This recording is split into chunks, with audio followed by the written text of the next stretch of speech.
شەف باش بە خواندنەوە چێژ بوو وان ئێرشان بۆ سەر هەرێما کوردستانی هەولێرێ. شەوتان باش و هەومان زۆر بەپەرۆشین بۆ ڕووداوەی کە لە پایتەختی کوردستان لە هەولێر ڕوویداوە. هیوادارین بە سەلامەتی ئەو تێپەڕ بێت ئەو ڕۆژە ناخۆشانش. لە ڕاستیدا ئەم ڕووداوانە چاوەڕان کراو بوو، ینی بە شێوەیەک لەو ڕوانگەوە چاوەڕان کراو بوو کە کۆماری ئیسلامی ئێران لەو ماوە زەبری قورسی وێکەوتووە، چ لە کوشتنی بەرپرسی باڵای ئێران لە سووریا، لە ئیسرائیل، دوای کوژرانی بەرپرسانی حماس لوبنان، گەورە بەرپرسانی حزب الله هەر لە لوبنان، دواتر ئەو زەبرەی کە لە چەند ڕۆژی ڕابردوو بە حوسەکان کەوت لە یەمەن و بەداخەوە توانین بڵین تەنیا شوێنێک کە کۆماری ئیسلامی ئێران دەتوانێت ئەو هێز و بەرحاڵ کورسایی خۆی پێشان بدا شوێنی خەڵکی سڤیل و بەحاڵ بێگوناهی هەرێمی کوردستانە کە ئەم ڕووداوە ڕوویداوە. ئەو ڕووداوە بنا هیچ پاساوێکی بۆ نییە. ئەگەر چی من لە ڕاگەاندنەوەکەی سپای پاسداراندا کە دیتم باز لە هێزەکانی دژی ئێرانیە گروپەکانی بەرحاڵ دەست بە ئێران دەکا کە ڕاستی تێدا نییە. زۆر باشە. بۆچی هەولێر؟ وەکو بەڕاستی باسم کرد، باشە ئەگەر ئێران پێشتری هێرشی دەکردە لە عێراق هێرشیان دەکرد بۆ بە بیانی پاسا کۆنسۆلی خانەی هەولێر یا بەرحاڵ فڕۆکەخانەی هەولێر هێزەکانی ئەمریکایی بوو لە بەغدا هێرش ناکەنە بۆ زۆرتر باڵەوسخانەی ئەمریکا. من پێما تەنیا شتێک یانی دیارە ڕوانگەیەکی فڕە هەندە بەرحاڵ بە تارگێتێکی ئاسانتری دەبینن، پیان وایە تێچۆکی کەمتری تێدایە. زۆر باشە زەحمەت نەبێت لەگەرمە ببینە دکتۆر نوچەگانە خوا هێرو مەولودی وەربگرین، زانیارێن زێدەتر سەروان ئێرشان دناوە هەولێرەدا وەربگرین. دکتۆر ئەم بە هەڤرا گۆداریە هێرو مەولودی بکەن. هێرو ئەس تێمە جەمتە زانیارێن زێدەتر لە جەمتە چنە؟ بەلا باس ئێمە ئێستا هاتیینە شوێنی کەوتنە خوارەوەی ئەو چەند موشەکە بالیستیکەی کە کرا بۆ هێرشکرا بووە سەر هەولێر و ئێرەش باغ و خانووی نیشتەجێبوونی هاوڵاتیکی مەدەنی و سڤیل بووە. بە پێی ئەو زانیارانی کە دەستێمە کەوتووە تا ئێستا 4 شەهید و 6 بریندار هەیە. ئەوە دیمەنی ئەم خانووەیە، ئەو ماڵەیە، ئەوە شوێنی کەوتنە خوارەوەی موشەکەکەیە کە پێدەچێ بە ئاراستەکەدا کە هاتبێ موشەکەکەیکیان لێرە کەوتبەیەکێکیشان ئەگا هاوکار نیشان بدە. ئێرە شوێنی کەوتنە خوارەوەی موشەکەکەی دیکە بووە. بیناکە پێشە بینایەکی بەرز و جوان و شکۆدار بووە. تیمەکانی ئاگرکوژەنەوە بەرگری شارستانی لێرە سەرقاڵەن جیالەوەیکە ئاگری ئەم شوێنە هێشتا بە تەواتی لە پشتەوەش کۆنتترۆل نەکراوە. نزیکەی دە تیمی زیاتری ئاگرکوژێنەوە لێرە ئامادە بوون بۆ کوژانەوەی ئاگری تەنها ئەم باڵەخانەیە کە باڵەخانەیەکی گەورە بووە. تیمەکان بەرگری شارستانی ئاماژیان پێکە ئەوەی کە نیشان بدا هاوکار سەرقاڵی ئەوەن کە بە دوای تەرمی منداڵێکدا دەگەڕێن. تەرمی ئەو منداڵە هێشتا نەدۆزراوەتەوە. بە پێی زانیاریەکان کە لەو کەسانی کە بریندار و وەرگیراوە باسی دەکەن کە منداڵەکە لەو شوێنە بووەوەی کە دەبینن هێشتا تەرمی منداڵەکە نەدۆزراوەتەوە. تیمەکانی هێزەکانی ئاسایش وەروها ئەمنی لێرە هەر لێرەن وە مەترسی ئەوەش دەکەن کە نەوەک جارێکی دیکە هێرش بکرێتەوە. بەڵام شوێنەکە بە تەواتی ئەوە بینەران دەیبینن و هاوکاریشم نیشانی ئەوەی دەدا هیچ شتێکی نەماوە. ئاکامی ئەوەش شەهیدبوونی 4 هاوڵاتی مەدەنی 6 کەسیش کە بریندار بووە. ئەوەی کە دەبینی لێرەش تەنانە ئۆتۆمبیلێک کە لێرە ڕاوەستاوە دیارە ئێرە بەردەرکی چوونە ژوورەوەی بیناکە بۆ ئۆتۆمبیلەکە لێرە وەستاوەژە و ئۆتۆمبیل پاشماوەی ئۆتۆمبیلەکەیە. خانە باقی یاخۆ بڵێن باغەکە یاخۆ بڵێن ماڵەکە یا بیناکە ئێستا بۆتە وێرانەیەک لە ڕێگەی موشەکی بالستیک. ئەو کەسانی کە لێرە بوون قسەم لەگەڵاکردن کە چەند موشەگارەسەوان کوتیان کە نزیکی 5 موشەک ئێمە ئاگامان لێ بۆ لێرە دەنگەکە بەهێز بووە. ئەگەر ڕیجبینەرانی کوردستان بیسوات لە یادیانما بێ من نزیکەی 2 کاتژمێر لەو پێش لە نزیک مەلا عومەرەوە لە زاویەکی دیکە و لە گۆشەیەکی دیکەەوە باڵەخانەکەمان نیشاندا کوتمانەوە باغێکە یاخود بڵێن بینایەکە شوێنی نیشتە جێبوونی هاوڵاتی مەدەنیە هاوڵاتی سڤیلە هیچ کەسێکی یاخود بڵێن نیزامی ئەمنی تێدا نەبووە ئەوەش کە دەبینن تیمەکان هەروە سەرقاڵن جارێکی دیکە دەیڵێنەوەکە 4 شەهید و 6 بریندار سەرقاڵی گەڕانن بە دوای تەرمی منداڵێک کە هیچ زانیاریەکیش نییە هیچ زانیاریکان بڵاوێ بەتەنها دەڵن منداڵێکە تەمەنی کەمە لەو شوێنەدا بۆ ئێستاوە تیمەکان سەرقاڵی گەڕانن بە شوێنیدا ئەمە هەموو زانیارەکە بووی لە شوێنی یەکێک لە کەوتنە خوارەیە ئەو چەند موشەکە شوێنەکانی دیکەش کە پامنێرانمان هەوڵیاندا کە بیگوازنەوە بەڵام گەورەترین خەسارەت کە خەسارەی گیانی و مادی بووە لەم شوێنە و لەم باڵەخانە بووە کە دەکەوێتە سەر ڕێگای سەرەکی پیرمام هەولێر و خانەباغێک یا بڵێن باغێکە شوێنێکی نیشتە جێبوونی هاوڵاتیانی مەدەنی و هاوڵاتیکی مەدەنی شاری هەولێر بووە. زۆر باشە هێرو مەولودی لاولێرە هێرو بلا دیمەن بمینن جارەکاتن ئەمێ vەگەڕن جەمتە و بەرگریە شارەسانی هێزن ئەولەهی هەوڵا دەرخستنە وەکە هێرویەک وت و تەرمێکی ددن تەرمێ زارروکێکی بێگونەحی سڤیلە و دبن کاڤڵن بێ بردومانێ مایە و هەوڵ دەن دەربخینن هەوڵێن وان بەردەوامن کاولکاریەکان مەزن هاتیەکردن لەسەر vêcê ewcê ku mûşek hatîne arastekirin mûşekên balîstikiyên Emerîka bûne belê hêro بەڵێ عەباس من هەوڵمدا کە تیمەکان بەرگری شارستانی بدوێنم کە باسی کارەساتەکە بکەم بەڵام شتەکە ینی ئاشکرا و ڕوونە باسکردنێکی نییە کە بێنن باسی تیمەکان و هاوکارێکان بکەن جەماوەرێکی زۆر خەڵکێکی زۆر بە هێزی ئەمنی و ئاسایش و فریاگوزاری خۆیان لە زووترین کاتا گەیاندە ئێرە تەنانەت خودی پارێزگاری هەولێری شاد سەردانی ئێرەی کرد و پێوەی ئیزن و مۆڵەتێکی ئێمەش لە هێزەکانی ئەمنی وەرمانگرت هاتین بۆی کە نیشان بدەین شوێنەکە و باڵەخانەکە دیمەنی بیناکە نیشان بدەین بەو کەرستانەی کە لێرەدا دەردەکەی بۆ نمونە پەیکەرێک کە لێرە پێدەچێ بینا و باڵەخانەیەکی جوان بێ کەسێکی گەورە و بزنسمانی شاری هەولێرە بە دڵخۆشی و بینایی دروستکەوە بۆ پشودان و حەسانەوە لێرە بووە بەڵام بە چەند موشکێکی بالستیک خەون و ئارەزوو و خەیاڵ و خۆشیەکانی خێزانێک بەتەواتی لە ناو چووە ئێستا تیمەکان هەروە سەرقاڵی گەڕانن بۆ دۆزینەوەی وەکوکتم نازانین کە ئایا ماوە یا شەهید بۆ ئەویش دەڵێن منداڵێک لەو ژێرە داماوەتەوە ئێمەش هەوڵ دەین کە دیمەنەکان بگوازینەوە و نیشانی بدەین هەموو هەوڵەکان ئەوەیە نزیکەی چەند کاتژمێر ئێمە لێرەین سەرقاڵی دۆزینەوەی تەرمی ئەو منداڵان ئەباس دووکەڵێکی زۆر ئێرەی گرتووە یعنی کاتێکە ئەباسەگە خۆت لێرە بی دووکەڵی شوێنێکە ئاگر دەگرێ بە تایبەتی شوێنێکی وەها بێ دووکەڵێکی زۆری هەبێوە ئاسمانی هەولێری بەگشتی چەنیوە بەڵام چونکە شەوە ڕەنگە دیار نەبێ کارەستاتێکی زۆر گەورەیە چەند موشکی بالستیک بکەوێتە شوێنێکی نیشتە جێبوون 4 هاوڵاتی مەدەنی شەهید 6 بریندار و تەرمی منداڵێکی 6 نەدۆزراوەتەوە نازانین زیندووە یاخود شەهید بووە ئێمە هەوڵەدەین نوێترین زانیارەکان بەیەوە بگەێنینە بازۆکو بەڵێن مادابوو خۆمانگەیان دە شوێنی کارەساتەکە و کەوتنە خوارەوەی موشەکەکان ئەوەش کە دەبینن ئاشکرایە باڵەخانەیەکی چەند نهۆمی لە چەند سرکەدا بە چەند موشک بە شێوازێک وێران بووەوە هیچی لێ نەماوەتەوە زۆر باشە هێرو مەولودی لە هەولێری هێرو بڵا دیمەن هەبن دیمەنن بۆیەرێ بڵا هەبن ئەمێ ببینین دیمەنان وەزارەتە بەرگریە ئەمریکایە ji بۆ کوردستان 24 داخوانیەکدایە داخوانیە خۆدا ji بۆ کوردستان 24 دەبێژیت ئەم ئاگاداری وان ئێرشن موشکینەک و هاتینەکردن بۆ سەر باکووری عێراقێک مەبەستان هەرێما کوردستانەیە ku dibêjîtin Emerîka hîç damezraweyeka Emerîka nahatek armanjkirin û hîç kesekê me kesekî Emerîkî ku canê xwe ji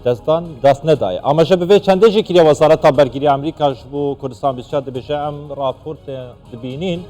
û em vekulînan dikin û her wiha ji hin van mûşekan jî diyar in ku karîgerî li ser هەرێما کوردستانی و باکوورێ سووریا هەبووە و هیچ کارمەند و سازیەک کە ئەمریکی نەهاتیە ئارمانجکردن پەیوەندیدمە دەگەل بەرپرسن بلندن عێراقی هەروەها بەرپرسن هەرێما کوردستانیژی هەنە و ئیران بانگەشە بەیەکێ دەکات و ئەڤە بەرسڤە ئێرشن تیرروستیەن کرمانن ئیران بەیەکێ دەبێژتن و بە گرنگیدان بە داعشێ و ئەم بەردەوام دەبین جە هەلسنگاندنە ڕەوشێ لێ ئاماژەیە دەستپێکی بەیەکێ نیشان دەدەن و ئەڤە کۆمەڵە ینی وەک بژن نەڕازی بوونێک بیتن لە هەمبەر vەیەکێ ئەمریکا پاڵپشتیا ئۆتۆنۆمی و سەربەخۆی و یەکپارچیە خاکە عێراقی دەکەتن.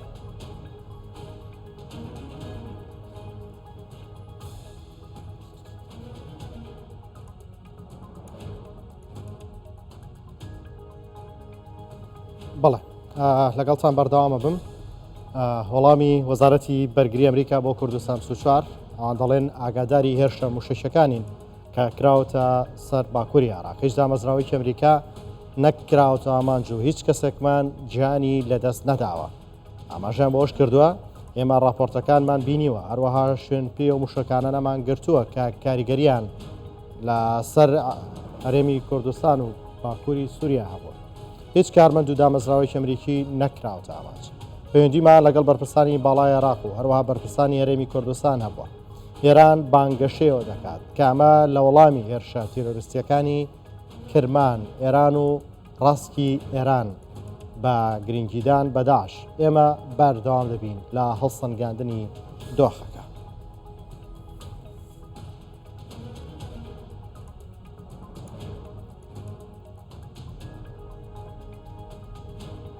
بەڵێ دەگەڕێمەوە لای میوانەکەمان بەڕێز دکتۆر سەلاح بایەزیدی پسپۆڕی پێنجێ نێودەوڵەتیەکان لە واشنگتن دکتۆر سڵاوتان لێبێ و کاتتان باش بۆ هەولێر بەم شێوەیە کرێتە ئامانج یەک لەسەر یەک دیارە وەک پێشتر ئاماژەیەکمان پێکرد دەکرێت وەکو فڕەهەن چاوی لێ بکەی وەکو باسم کرد کە لە ماوەدا زەبری قورس بۆ ئەو هێزانەی نیابەتی یا هێزا بریکارانی ئێران ناوچێکەوتۆ چ لە کوشتنی بەرپرسێکی باڵای ئێرانی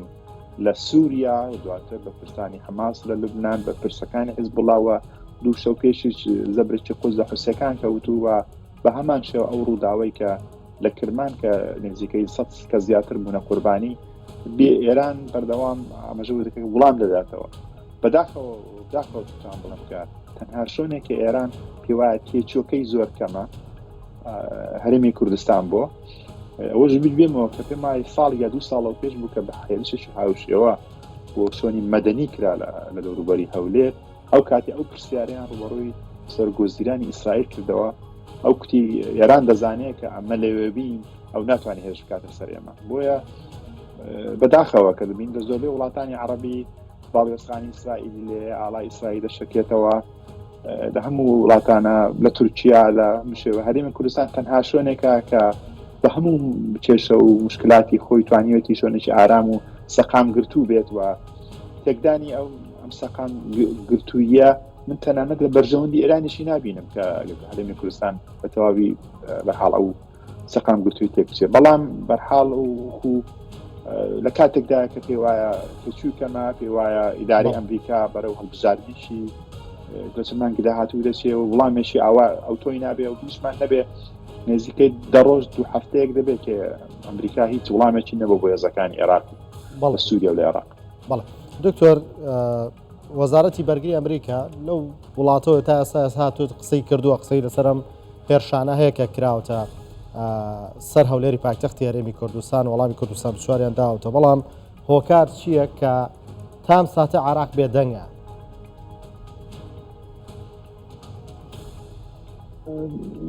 من پێم وایە بەشێکی دەگەڕێتەوە بۆ ململانەکانی نێوخۆی عێراق بەڕاست خۆیدا هەرچەند ڕۆژ پێش لە کاتێکدا کە سەرۆکوەزیرانی عێراق ئاماژە پێ کرد کە حەوت دەدا هێزەکانی ئەمریکا بچنەوە دەرێ بەڵام وا بڵاو بووە لە مدیاکان کە بە شێوەیەکی پرایڤەت پەیامی ناردوو بۆ ئەمریکا کە ئەوان لەگەڵ ئەوە نین بۆیە بەرحاڵ گوشارێکی زۆری ئێرانەکانی ژیا و هێزە بەسروشتەکانی شیعە نێزیک لە هەشت شەعبی لەسەر حکوومەتی عێراقەیە و بارودۆخێکی زۆر نەخوازراویان دروست کردووە و بەداخەوە بەشێکش دەگەڕێتەوە بۆ نەبوونی یەکگرتووی نێوماڵی کورد لە هەرێمی کوردستان، یعنی هەموو ئەوانە بەڕاستی دەستیان بەدەست یەک داوە کە بارودۆخێکیان بۆ کورد پێکەناوە کە هیچ لایەک بەرحاڵ لێ دیار نەبێت کە داهاتۆخی بەرەو چۆ دەڕات. بەڵێ دکتۆر هێرشەکان بەردەوام لە ژێر بیانووی بوونی بارەگای ئەمریکی یاخود هێرشکردنە سەر ئەمریکی و هاوپەیمانی نێودوڵەتی ئەوانە بووە. ئەمای ڕابردووە چەند جارێک هێرشیان کردوتە سەر فڕۆکەخانەی سەربازی هەریر کە چۆڵە، هەندێک جار هێرشیان کردەوە بۆ بیانوانە کراونەتە سەر هاوڵاتی سڤیل کە لە ساڵی ڕابردووە چەند هێرشێک کراون هەر بەو شوێ بوو. ئێستاش ئەم هێرشە کراوە دیسان کراوەتە سەر ماڵی هاوڵاتی سڤیل بۆ بیانوە هێننەوە بۆ هێرشەکان.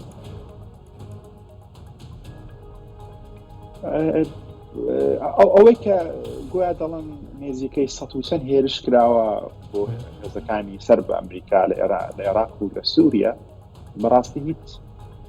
نەکەس گوژراوە، کەس ئەوەی کە بریندار بۆ، یعنی چەند جارێک هەواڵ بڵاو بووتەوە کە چەند شتێک بۆ ئێران بەرحاڵ هەم ڕووی خۆی لە ڕوانگەی خۆی سوور ڕاگرتۆ کە لە ڕێگای هێزە نیابەتەکانی ئەو شارەی بۆ ئەمریکا هێناوە لە شوێنەکە. بەڵام ڕاستیدا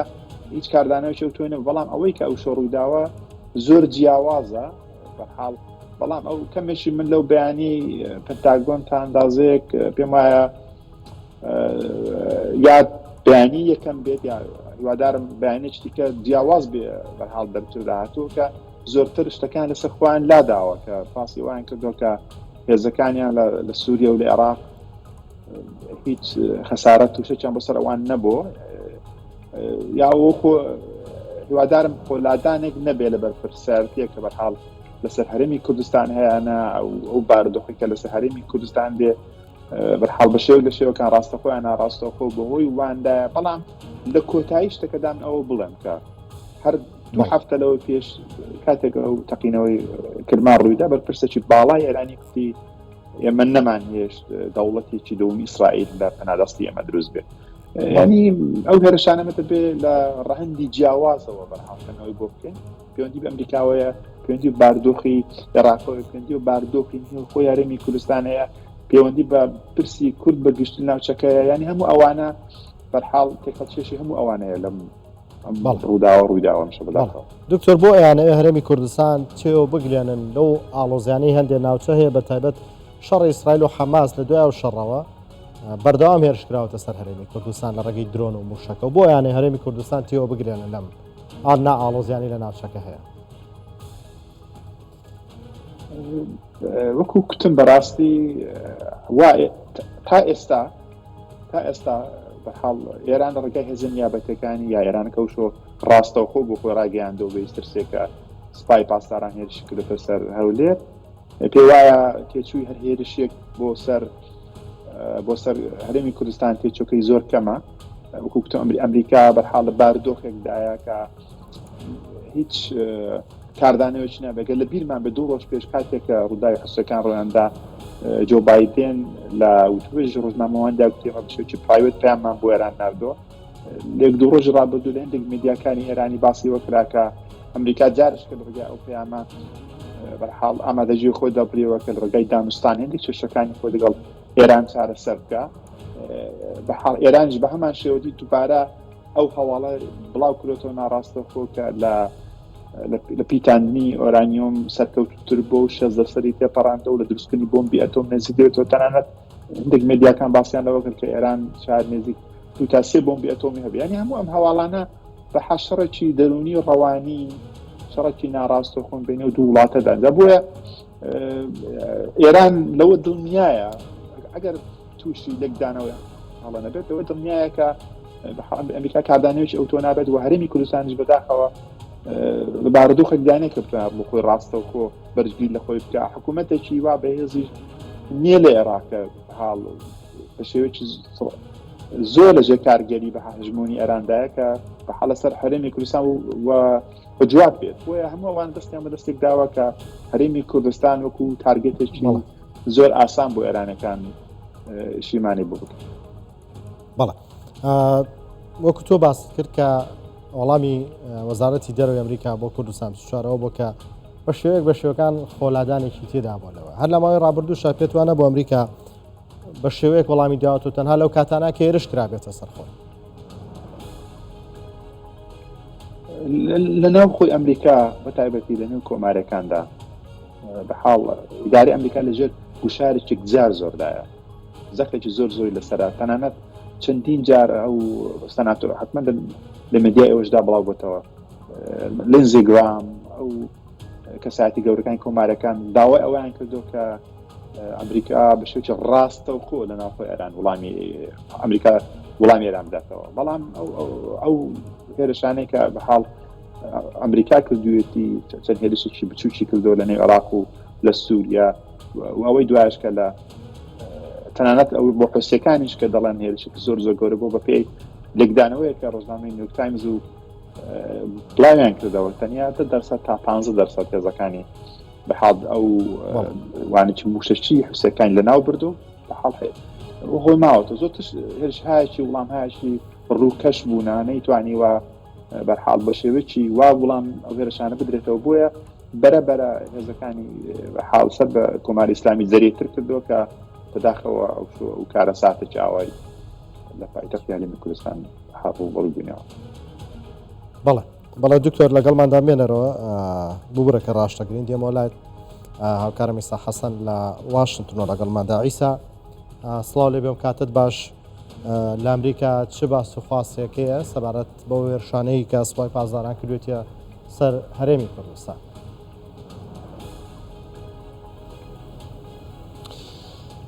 بەڵە کۆمار وەزارەتی بەرگری ئەمریکا لە وەڵامی ئیمێڵێکدا کە کەمێک لەمەبر بۆم ناردن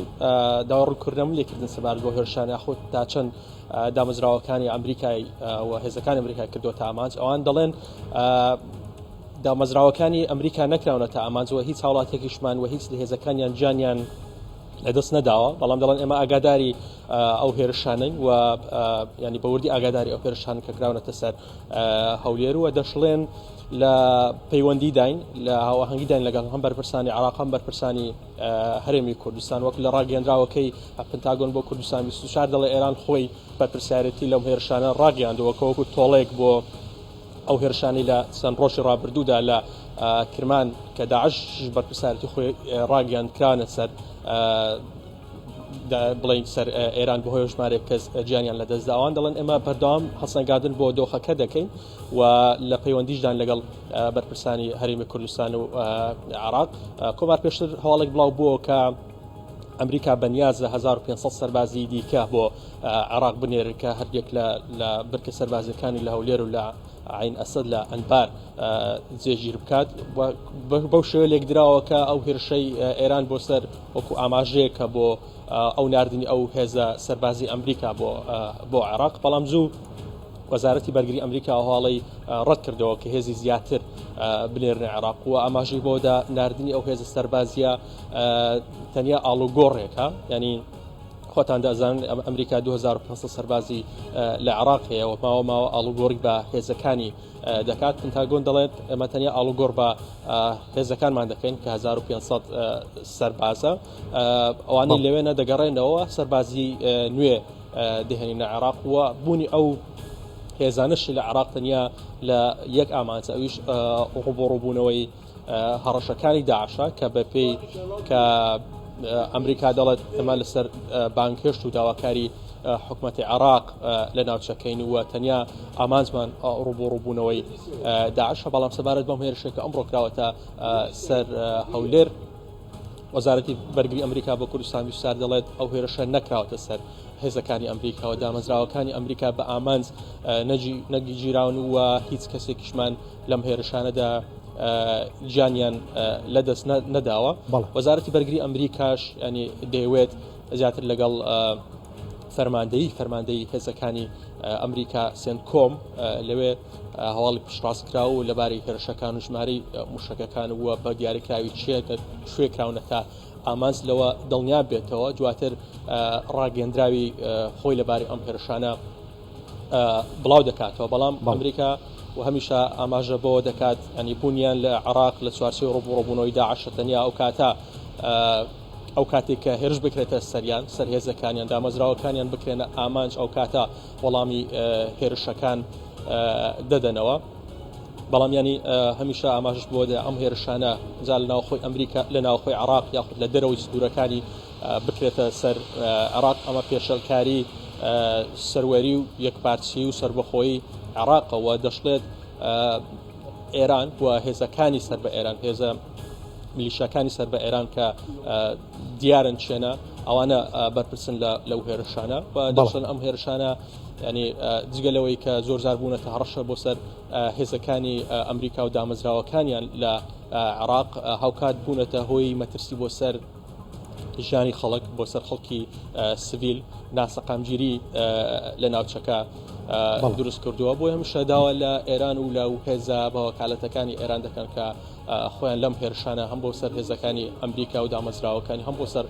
خەڵکی سڤیلیش بپارێزن لەو ڕاگەندراوەش کە تەنانەت بۆ کوردستان 24 ینی وەڵامی ئەمەیان داوەتەوە ئاماژە بۆ دەکەن کە پێویستە ڕێز لە یەکپارچی و سەروەری خاکی عراق بگیرێت. بەڵێ ئاکارم ئیسا حەسەن لە واشنگتن لەگەڵماندا بۆ سوپاس بۆ تۆ عیسا. بەڵێ دەگرمە لای میانەکەم بەڕێز دکتۆر سەلاح بەیازیدی دکتۆر سوپای پازداران دەڵێت ئەم هێرشەمان لە وەڵامی هێرشەکان یاخود تەقینەوەکانی کرمان بووە کە داعش خۆی بەرپرسیارەتی لەو هێرشانە ڕاگەیان ئیتر بۆ هێرشەکە لەسەر هەرێمی کوردستان کە خۆیان نەزانن چی هێرشەکەی کردو. ڕاستە بەداخەوە ئەو ڕاگەانەی سوپای پاسداران دوو بابەتی تێکەڵ کردو بە حاڵ دانێکی لەو ڕاگەانە باس ئەوە دەکا کە هێرشێکی بۆ سووریا کردو دژی هێزەکانی داعش دەمعلومە دیار نییە بەشش سووری ئەو موشەکان ئەو هێزی موشەکی بۆ گویا بە پێی ئەو